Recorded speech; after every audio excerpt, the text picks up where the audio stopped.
Hey hi everyone, a very warm welcome to everyone watching this video. I really hope you all are doing good at your places.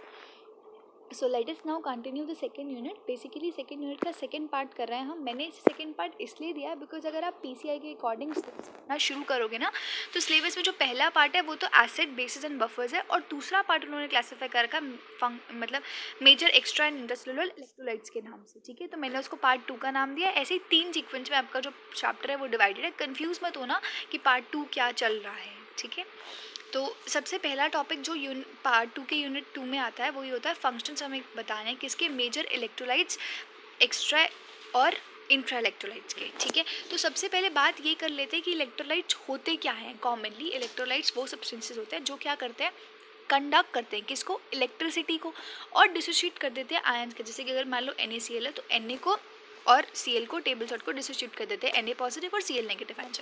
ये तो commonly बात हो गई electrolytes condition पे. लेकिन हम जो बात करने वाले हैं वो हम करने वाले हैं बॉडी के केस में, यानी कि ह्यूमन बॉडी के केस में. तो ह्यूमन बॉडी के केस में जो इलेक्ट्रोलाइट्स होते हैं बेसिकली वो क्या होता है, चार्ज न्यूट्रिएंट्स होते हैं. ठीक है, चाहे वो केमिकल्स हो चाहे वो मिनरल्स हो, वो चार्ज केमिकल्स जो हमारी बॉडी में क्या होते हैं, प्रेजेंट होते हैं और जो काफ़ी इंपॉर्टेंट रोल प्ले करते हैं हमारी किसके अंदर, बॉडी के अंदर.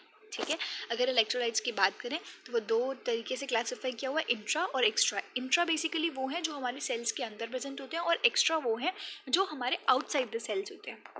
ठीक है, उसके बाद बात करते हैं मेजर फिजियोलॉजिकल आयंस. बेसिकली वही इलेक्ट्रोलाइट्स है जिनकी हमें बात करनी है. बेसिकली हमें मेजर की बात करनी है, ध्यान दिया हो तो हमने बात करी थी major extra cellular intracellular electrolytes के फंक्शन हमें पढ़ने हैं. तो मेजर जो इलेक्ट्रोलाइट्स हैं हमारे पास वो हैं 4. ठीक है, जिन्हें हमने केटायंस और एनायंस के बेसिस पे क्लासीफाई किया. सबसे पहले हमारे पास सोडियम है, फिर कैल्शियम है, फिर पोटेशियम है, फिर मैग्नीशियम है. याद रखना शियम शियम शियम वाली टोन आती है ना तो वो सारे केटायंस में आ जाते हैं. सिर्फ एक सोडियम को छोड़ के कैल्शियम, पोटेशियम, मैग्नीशियम. ठीक है, और उसी की तरफ अगर हम एनायंस की बात करें तो उसमें क्लोरीन, बाइकार्बो क्लोरीन तो is a different thing, bicarbonate, phosphate and sulphate. ठीक है, इनको डीपली तो कुछ ज़्यादा पढ़ना नहीं है, बस फंक्शंस याद रखने हैं आपको कि इनके फंक्शंस क्या क्या है. तो मैंने सारे फंक्शंस लिखे हुए हैं प्रॉपर्ली, इनको बस आपको लर्न करते जाना है. ठीक है, सोडियम की बात करते हैं. सबसे पहला केटायन जो हमने पढ़ा था वो है सोडियम. सोडियम की बात करें तो सोडियम किसके लिए रिस्पॉन्सिबल है, बेसिकली कंट्रोल करने के लिए जो भी टोटल अमाउंट ऑफ वाटर हमारी बॉडी का. तो दिस इज सोडियम्स फंक्शन. उसका फंक्शन क्या है कि वो कंट्रोल करता है टोटल अमाउंट ऑफ वाटर किसके अंदर, हमारी बॉडी के अंदर.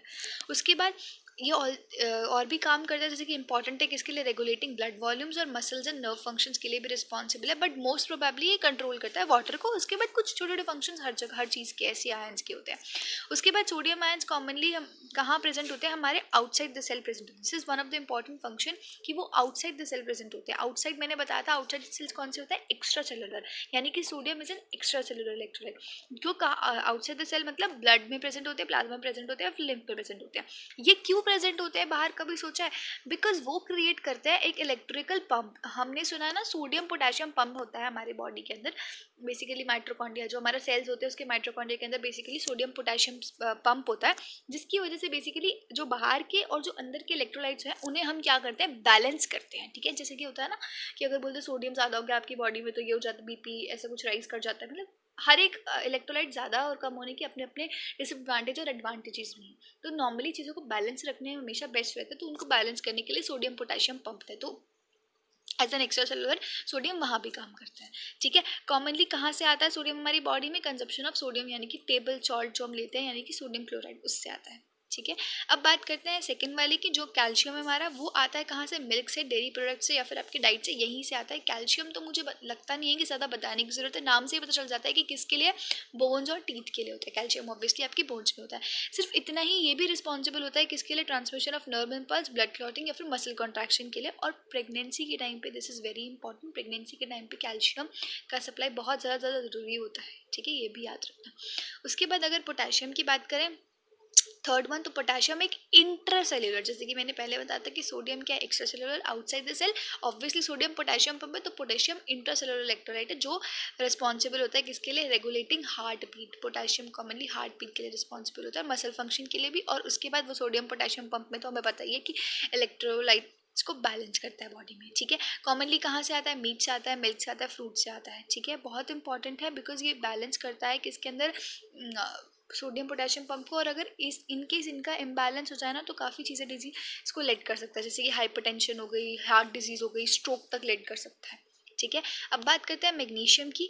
मैग्नीशियम बेसिकली नेसेसरी होता है मोस्टली हमारी बॉडी में, क्योंकि जो हमारे बॉडी के अंदर बायोकेमिकल प्रोसेसेस चल रहे हैं, यानी कि बायोकेमिकल रिएक्शंस चल रही हैं, उन सब में मैग्नीशियम की ज़रूरत है।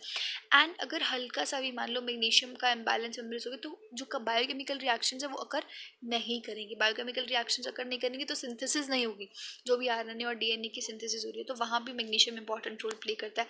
इम्यून सिस्टम को भी बूस्ट करता है, स्टेबल हार्ट रेट को भी बनाता है, आपके ब्लड शुगर लेवल को भी राइज एंड अप करता है, और मेंटेन करता है मसल एंड नर्व फंक्शन को भी। ध्यान रखना, मसल एंड नर्व फंक्शन में नोटिस किया, मैग्नीशियम में भी रखा था हमने मसल एंड नर्व फंक्शन, क्या आपके उसमें मतलब मोस्टली केटायन के अंदर था ये, तो ये कुछ प्लस पॉइंट हो जाता है कि हाँ हमें याद करने से हम ये तो सब में ऐड कर सकते हैं, ठीक है, थोड़ी आसानी हो जाएगी।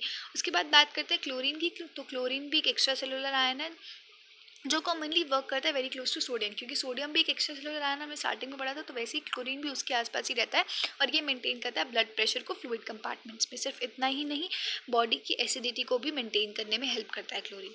वैसे अगर बाइकार्बोनेट की बात करें तो की कंपोनेंट की तरह काम करता है, कि इसमें पीएच बफर के अंदर हमने क्या पढ़ा था, बफर पीएच को रेजिस्ट करता है। आपकी बॉडी की pH is also very necessary, तो उसको मेंटेन करने के लिए बेसिकली बाइकार्बोनेट हमारी बॉडी में प्रेजेंट होता है।